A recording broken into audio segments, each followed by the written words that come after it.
wanna say I'm grateful. That's right. You could have been anywhere in the world, but you're here with me, and for that I wanna say I'm grateful. That's right. Alright, welcome to Unplugged Season 3, Episode 2. It is I, Dave the MC, and today I am joined by Siu jamaa kona nickname Mr. 125. Ule jamaa wa maths za Ronga. Yeah, because sometimes you just get guys saying, ule jamaa maths Ronga anaitwa nani? Yeah. What other AKAs do you have? Desema tu Mr. 125, Tunji, you know, Mr. Ronga, Mr. Dash, you know. But apart from that, kutulia tu, and the most favorite one in your son napenda, Trap Jesus. I'm a trap Nice. So you know who it is. You know by the sunglasses. Yeah. Unajua sura. Like, exactly. Yeah, it's Tunji. Let's go. It's Tunji. So my G. Yeah. It's been a while since well, no, it's not been a while, I would say, because kuna ngoma ulitoa. Yeah.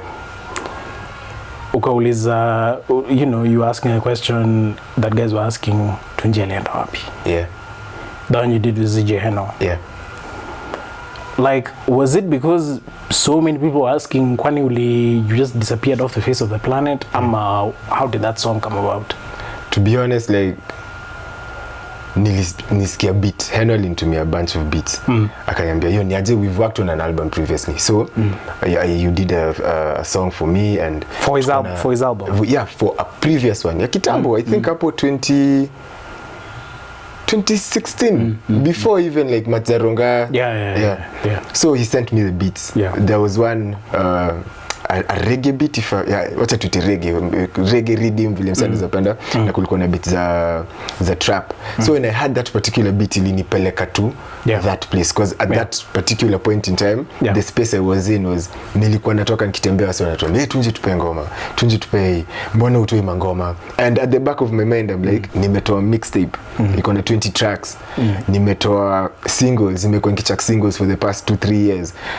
At least every month or 2 months nimekuwa nikitry, so I don't understand why people keep on asking, like, Mr. 125, ni wapi umekuwa ukihide, you know, like, I don't understand it. And I was feeling some type of way, because nilikuwa like, I'm giving my all to this, but it's like people are not seeing. So I did that song to address that particular issue, just to tell people that I've been in the kitchen, I've been cooking, nimekuwa nikipiga wera since day one, sijaacha. It's just that kuna vitu zili happen hapo katikati that I can say were in my hands and were out of my hands at the same time. Yeah, because, like, you know, but you know that happens with, like, people's favorite, like, artists. Say disappears for even 2 months, you're wondering kwani ujamaa ameenda wapi. So maybe that's why guys were just like, okay, Tunji has been quiet. Watu wamezoea projects, unajua watu wamezoea projects ka like Matzaronga, Dash, you know, as in, when I look back to that time and I look at how much money I was putting in to the projects and how much money I actually got out of the projects, like at the end of the day, mziki ni biz. So lazima nifikirie point ya ini biashara.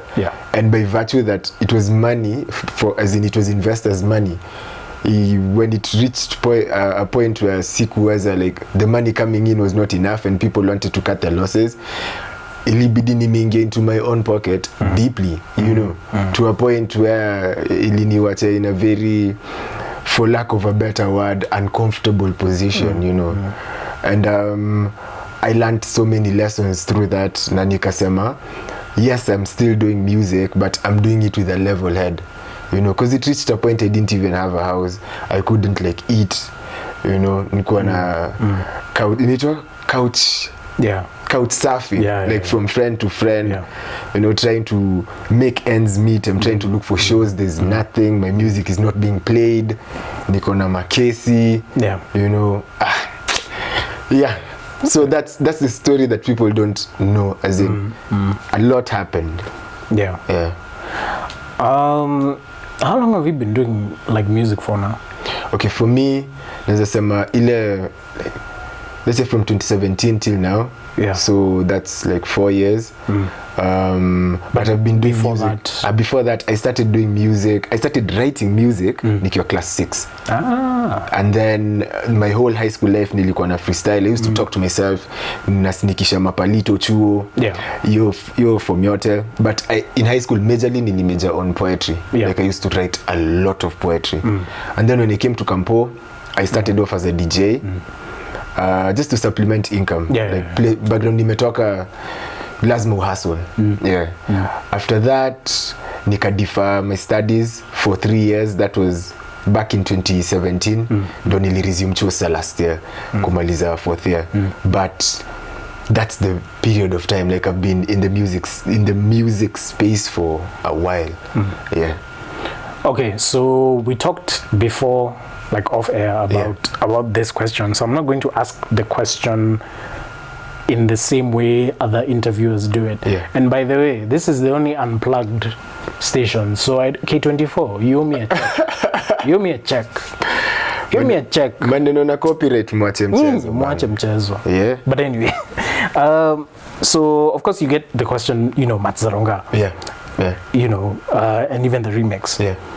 Huge tunes. I think I even remember I was to come for that video shoot. Well, because I don't know who asked like for extras for your shoot, or for people to come. I think it was Ivan. Ivan, yeah. Yeah. So I was supposed to come for that, but unfortunately I wasn't able to. So Sasa, I saw like, you know, the whole thing go down. Yeah. When you were making that, did you think it would have like, to this day watu wanasema ule mzee wa Ronga? To be honest, like kwanza hiyo time ilikuwa crazy. Nilikuwa atacho, that was 2016. Yeah. Nilikuwa atacho, nilikuwa kwa pot. I was in my 3rd year. Yeah. So nilikuwa nimeenda attachment nini. The guy I work with, like tunako own Inkva Studios with a very good friend. He's actually my best friend. Anaitwa Elvis Kent. Yeah. And he was in a very like difficult place. We were both in difficult spaces. So I used to commute from Mombasa to Nairobi every weekend to come record. Alafu just one of those weekends ika happen. Yeah. Nikakam Elvo atakuwa kijani. Hiyo time alikuwa a different place, still in Ronga though. Yeah. Kakam ka record. And then I remember that was the first song I actually like sat down and I googled like majina za mamat na nini, because I was like, this stuff be fire. This idea, I love this idea. I did the song, nikaacha kwa machine. Elvo akakama kasikia akasema hiyo ngoma ni noma, to release. I was like, by that time we didn't hatuko tuna consider marketing. Yeah. Tukatoa tu song. You know, mi niko pot nimechill. A month, 2 months later, DJ Final katana Nicole. Nako like, I've heard your song. You know, and I want you to come do an interview and a freestyle. And I'm like, are you serious? Nikamuuliza kwanza wapi, akaniambia Homeboys. Nakumbuka nilikuwa nimeenda kucheki my mom and my dad in LD. So he called me nikiwa Nakuru stopover hapo North Rift. Yeah. It was on a Friday. I was traveling. The next day I had so many friends by that time, so I told my friends to kinda. And then after that it was just boom boom boom. My mom is calling me, yo, nasikia ngoma yako kwa radio, this is amazing. My dad is like, you know, we don't support this music thing, but I like what you're doing, I like seeing you on TV. African parents, but and then after that, for me, to be very honest, I never expected it to happen like that. So when it did, naweza sema a big part of me was ilibebwa. Because let's be clear, you were not chasing a hit. Nah, me, I was just making music. It just happened. Yeah, I was just making music. Because people can think that you happen to chase hits. Because sometimes they think artists just go to the studio looking to chase a hit. Bro, acha nikushow. And it doesn't happen like that. After that sasa, ndo nikaanza kuchase hizo hits. Hazikuwahi come. Like nilikuwa naandika ngoma nikisema nataka ngoma ikae kama Ronga, nataka ngoma ikuwe bigi kama Ronga, and then disappointment after disappointment. And that is one of the lessons nililearn. Nikafika point nikasema tu we need to go back to basics. We need to reevaluate and re-understand mbona tunadui mziki. Hatukuanza kufanya mziki kwa sababu ya doa ama nini. Ini therapy. You know, for us this is therapy for the soul, because I'm a very quiet and a very shy person. Like I think some of the things zilifanya my career per se stagnant is is the fact that I rarely go out like for social mingles na vitu kaizo, because I find myself in a very awkward space. Like everybody's so hyper and everybody knows the other person. And then me, I'm just there seated kwa kona yangu, I have my beer, niko na beer yangu moja hapo. I'm like, nah, this is not my space. I'd rather be in the studio making music. Okay, so you had Ronga, you had the remix. What was working with Kali like? Ilikuwa, I'll say this, it was an experience. Kali ni mnoma. Kali ni mnoma. Na ile kitu ilifanya nikati ilikuwa the fact that umse anapenda mziki, anapenda kurap. Like hiyo ndio kitu iliniimpress, as in hadi kwa studio alikuwa nasikia old school rap na the whole time. And then his work ethic is like, umefika studio sawa, we have songs to knock out, so let's knock out the songs. Hakuna haja tukae siji to chill. He's a very, the time I met him, the short time we interacted, he came across as a very down to earth person, you know. Mse alikuwa ananipatia advice, ananiambia do this, you know. But to a very big extent, I wish I was more mature then, and I wish I'd listened more then, you know. But sini life, but it was an experience though. And I thank God every day just to like see on IG and to see on socials vile ame progress na hizo baraka ame get. That's what the industry needs, because he amepatia wase ile ndasema nini ile vision flani, ile kitu ni possible. Ni wewe tu ujipange udu shit yako correct. So let's get into the controversy. Because there was some controversy, but it wasn't something loud, pronounced. You had a change of management. What happened, like in terms of, like, if it wasn't cleared up or anything, like you can clear it up now.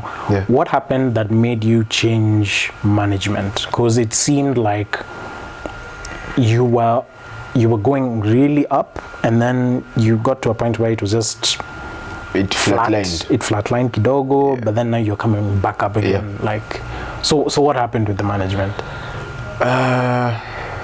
What's the story from the beginning? So when I first did Ronga, not the remix, when I first checked the audio, I thought that it would be a good idea to have management, because I was thinking big, like I'm about to be a very big artist. I need like people who can help me manage what I'm making, nanini, Evo. So Elvo told me, I remember, and this was back in 2016, Alinyambia, you don't need management. You need to learn to manage yourself first before you get management, because you'll be paying people for things you can do, because you're not as big yet. I didn't listen. I was like, these are my friends, I'm trying to give my friends like an opportunity, sisi wote tukue pamoja. So I approached friends who had businesses running, because I was like, if you guys can manage a business and you're making profits off of it, and you're paying rent na nini, music is just, it's the same thing, it's a business. Ilikuwa poa when it started. We signed agreements saying that I'll be giving them 30% of everything, of which Elvo alikuwa like, why 30? Why? Wasi wanalipwa 10, 5. Ikienda sana, why 30? I was like, you know, these are my friends again. Akanyambia sawa. Then with Inkfas inapata share gani, tuka agree. Mimi na Elvo tujaiko sana. Katu tumeko sana ni vitu za dunia tu. So after that, I remember things were working. The guys I was working with wali pull investors for the videos. So we shot the first video, Ronga. And then we shot the remix. So between those two videos, we spent close to 300k. Alafu money wasn't coming back as people expected. So when money used to come in, like nikienda show nimelipwa kitu ka 50k ama nimelipwa 70k, we never used to like reinvest. Juu hakukua, to be very honest, I strongly feel like they were not managers. They didn't, yes, they could run their businesses and manage them, but they didn't know anything about the music business, and I don't fault them for that. You know, because I remember up to 2016, after I checked Ronga, Tele hit me up on my IG, on my DMs. Akolekio niaje, you know, I'm Tele, that time hype was the thing, you know.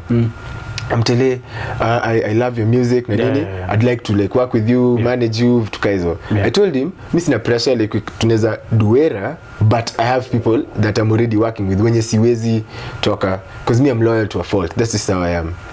So I think that was an opportunity that slid.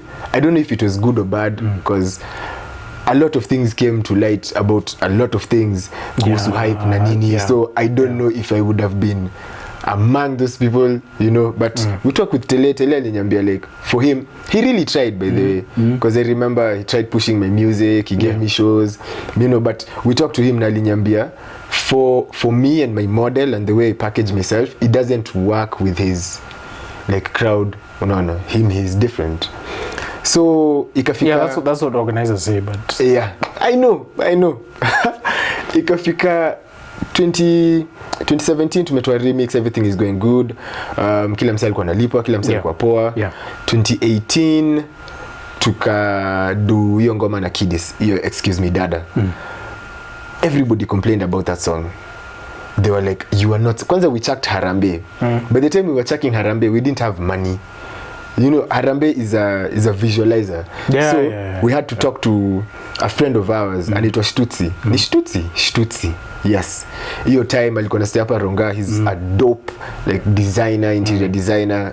So he did that for us. Akatufanyia for free. He didn't charge us anything. We checked the song. I remember before I checked Harambe, Kali told me, usitoe Harambe, toa Certified Hustler. Because I'd played to him the music. He said, Certified Hustler ni wave. Unaona, Harambe ni kitu yenye wase, as in wase wako hapo. Again, I didn't listen. So I checked Harambe. It didn't do well. My guys are like, yo, Rada, you know. To salvage the situation, apparently, since we didn't have tunes, tukashoot Excuse Me Dada.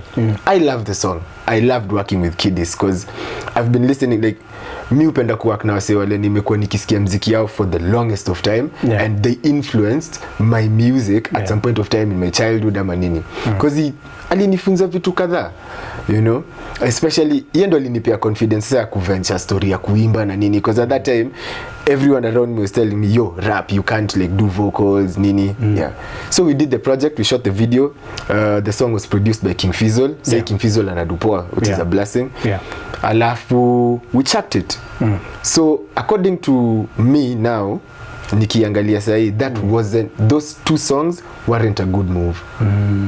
You know. So after that, everything went kila kitu ilishuka. My social media was not working, the numbers were not translating, so everybody started to get frustrated because everybody wanted money. Njia zikafunguka, I don't know how. Tukashoot Dash. Everybody loved Dash. But now we put too much money into shooting the video that we didn't spare money for marketing. So when Dash dropped, it was a banger, but people don't know about it up to today, because it wasn't marketed the way it was supposed to be. I remember Chebeni came through. Wow. God bless Chebeni. Chebeni came through heavy on the visuals, the editing, the set. He even paid the model. The vixen who's in the video, he's the one who paid. He was like, yo, I want this video to be like this, you know. I love your music, so let's do 1, 2. After Dash, everything sasa ikakuwa funny. Mi nilikuwa napata do na nilikuwa na feel very entitled. Like nilikuwa like, this is my money. You know, why am I paying people and I don't see like back to your friend telling you didn't need to pay people. and I don't see why I'm paying them. I'm doing everything. I'm organizing my shoots.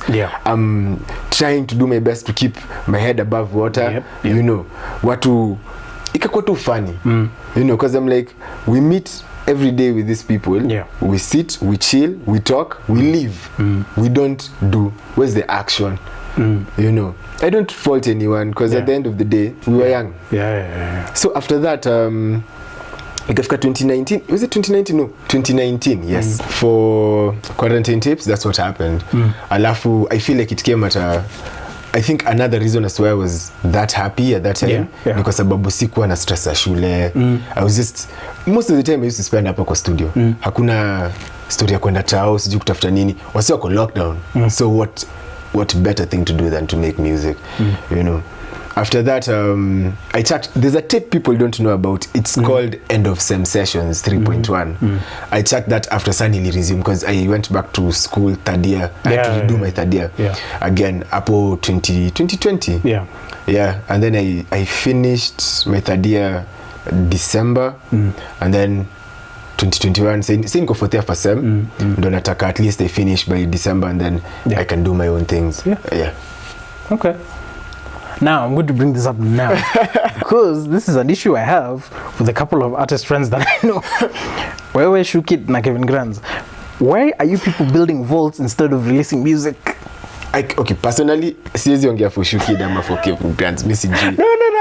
No, like I'm just joking on that front. But like I know some artists tend to like record a lot, but then unaieka. Now you've mentioned actually that it could be self-doubt.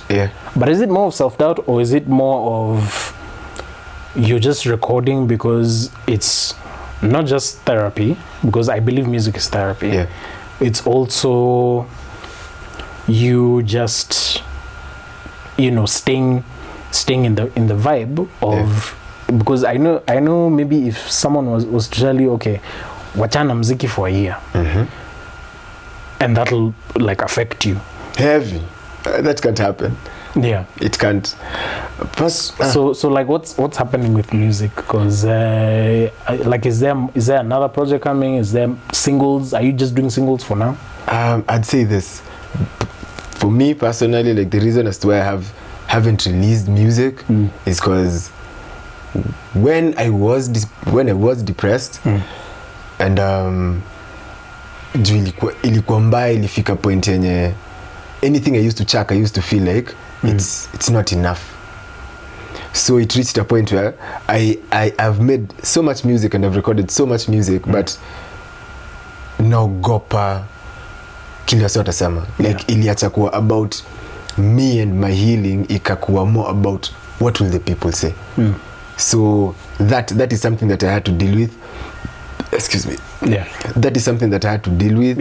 I talked to my sister. Me and my sister, we talk a lot. My elder sister. I believe we've been through a lot together. So yeah, ndo nisaidia in terms of like if I need therapy, if I need just any help. So I talked to her until I got back to a place where it's about you as the listener, and it's also about me as the artist. So when it comes to projects, there's too much work. You know, there's too much work.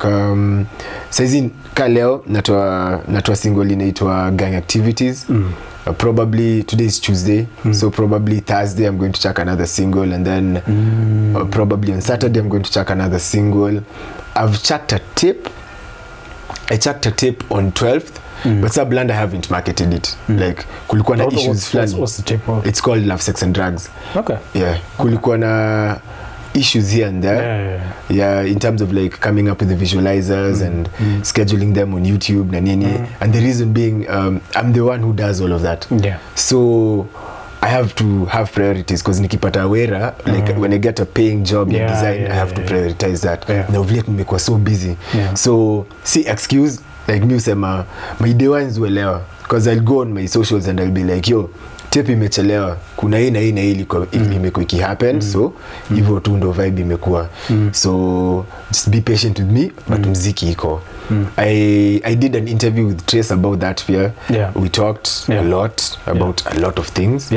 Alafu hivyo tu. So and then another thing, you know, another thing that people don't really know is that the people that I'm working with now have so many, it's very different. Like the rules are way different. Umecheki story lights, Yeah. Yeah. Like the rules are different. Nikki, it's not like the space where I'm usually at. Yeah. Juu nikiwa Inkverse niko na 100% control of what I'm doing. From I make my own beats, I mix them, I come up with the lyrics, I mix and master the music, I come up with the concepts for shoots, which I think a lot of artists should learn to do, because yes, you can have a producer, you can have management, but you also need to learn to do things on your own. Yeah. Because kuna vile, yes, you start off your career on your own, then you get people to help you, then now it will come to a point where you might have to do it by yourself again. Yeah. Which is why, like, even before we started this interview, like I was asking you, hey, yeah, you produce as well. I was like, okay, yeah, that's because even for me, like, even this, I do this alone. Yeah. Sijapata what to get, but it'll get to a point where I'm getting people, then it'll go back now to a place where maybe I'll do this again by myself. Yeah. Because I enjoy talking to people that do music, who are creatives, who are making music that people want to listen to, people who like that's why I started this entire thing, and I keep saying it, I keep saying it sometimes even in interviews, like even when I'm doing this. I started Unplugged because I feel that there was a gap in terms of these artists our age in 20s, early 30s who platforms ni kidogo. Sana. Platforms ni kidogo sana. And if it wasn't for people like Ruby, shout out to Ruby, if it wasn't for people like maybe even Ivan, if it wasn't for people like even myself with this, like ungesikia tu about an artist, but mainstream takes so long to recognize and to give you flowers, which is not fair. But so I feel like it's important to give flowers now. Yeah, when they're due. When they're due. Mainstream ni nini? Mainstream is nothing. Because these people, like, it's cool, but I feel like most of the people who are in this mainstream, hakuna kitu wanadu, hakuna, as in they wako in comfort zones. They're not challenging themselves, they're not going outside the box. It's the same thing over and over please, again. If you're a mainstream guy, hizi maswali unauliza. Exactly. Asking artists the generic questions, alafu unaambia ati wa freestyle. Wa freestyle kama nani? Why are you asking people to freestyle? Did you even plan the interview ahead? Did you plan the questions? Very good questions. And that's when nilibambika sana wakadinali walikuwa wameenda, wacha nisimention hiyo TV ndio ende Kwengori, but walikuwa wameenda place fulani alafu wakaambiwa freestyle. Kwambia mtupe maganji. Kama mna day to freestyle hapa kwa TV, tupe ganji kwanza. Hadi walijam, hadi ilibidio presenter fulani ya kwele like, "Oh you guys, you know, calm down nini." Wakakat to commercial. I was so happy. Yo, by the way, ask for money. Ukiuliza freestyle on radio or TV, itisha pesa. Asi wako na ganji. Lakini usema kwanza hakuna kitu inakuanga like discouraging to me kama ile aspect ya umsi anatumia image yako, anatumia ndaitaje, anatumia hiyo power uko nayo kwa media, na haizi kulipa for that. True. Haizi hata kuchukulia hata cab ama nothing, like ni wewe utajue vile utafika hiyo mtaa. Tutajua kila utafanya. It's very unfair, you know. That's part of the reason as to why nilifika point nikasema history ya kuduma interviews like unless ni famo, unless ni wase wale mse ameni request kudu interview na anacheki ni kitu legit as ako out kusupport your culture na kuipush, sio ni point. You know, kwa sababu si wote tunatry ku come up. Unaona, na uko juu industry ina manipulate. Na hii ni kitu mimi kwenda kuambia the industry is very manipulative. Very. That allure for mainstream, it's just an allure. It doesn't mean ukiwa mainstream uko na do. It doesn't mean ukiwa mainstream uko na atipower ama nini. Very true. Most of these people look mainstream wanaishi facades. You know, mimi nataka ile time msi akisema Tunji ako na do, Tunji ako na guap. Like you can see it, it's there. I'm not trying anything, I'm not trying to force anything, like it's there. Sai dondo inakam. So hiyo ndo kitu yenye nataka wase waone, ndo wajue as much as mini artists na nini, tuko na the same struggles, you know, na tuko na the same hustles. Okay. So lastly, before we finish, have you ever thought about like 5-10 years from now utajipata wapi? Because I tend to ask this question just to see like what people think they'll be doing. Obviously in 10 years you'll be a vet, OG, like hizo titles zote. Do you think you will still be active as far as being the artist Tunji, ama you'll now be producer Tunji, behind the scenes, helping other artists? What do you see yourself doing? I see myself shooting videos and chucking albums and compilations and singles until I die. Probably hata nikiwa hosi nitakuwa nimetoka set. That's something that I definitely see. I also see Inkverse as a company being an amazing creative hub.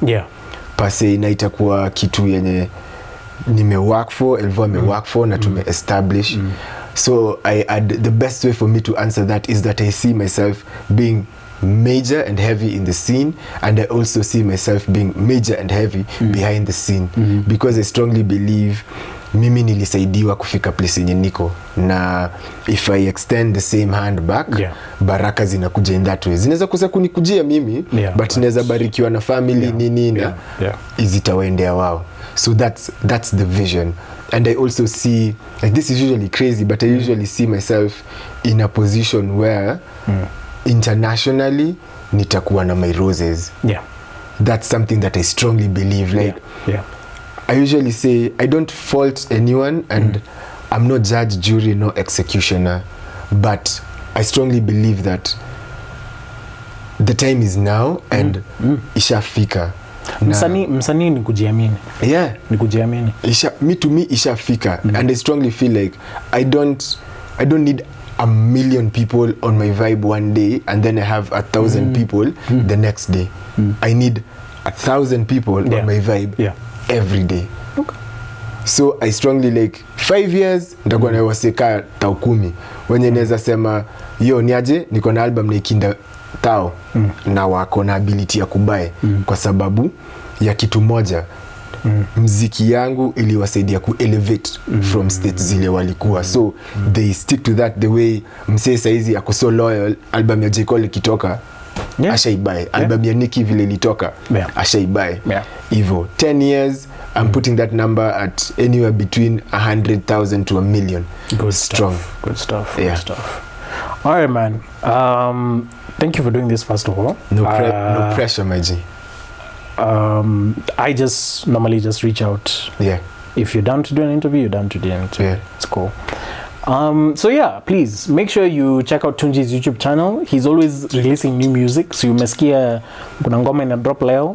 But by the time you hear this, he might have dropped maybe 3 or 4 songs later.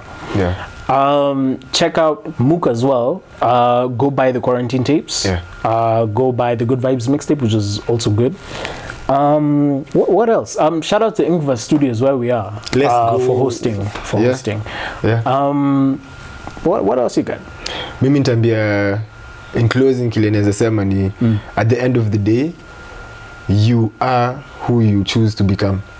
So before ulale na ukiamka kila morning, think about your choices and weigh your decisions, cause si kila time haitakuwa kila time pale utajipata na hiyo opportunity ya kuweza kusit back na kuthink. Na if you don't make the right decisions, a lot will not happen for you the way you expect it. Even though me life imenishow. Na pia ningependa kushow say like depression is real. Na squeeze yourself, protect your mental health. Talk to someone if you ever you know. Squeeze yourself, normalize imekuwa nikaa kila mtu ako depressed nini, na like if you're really depressed and kuna helpline. There's a toll-free helpline in Kenya where you can just call and they direct you to like a psychiatrist or mse mwenye unaweza ongea na yeye. So I usually encourage people to do that. And the motto ni kuwin, regardless of whichever situation, you just go in and you win. Excuse me, because to me a loss is a win. Ukilose umelearn. Unaona, unless you lose alafu kuwe bitter, but ukilose umelearn. Na ukiwin umelearn. So we move on regardless. Alafu kama kawaida nitaambia follow @Tunji254 on all social media platforms. That's on Instagram, Twitter, Snapchat.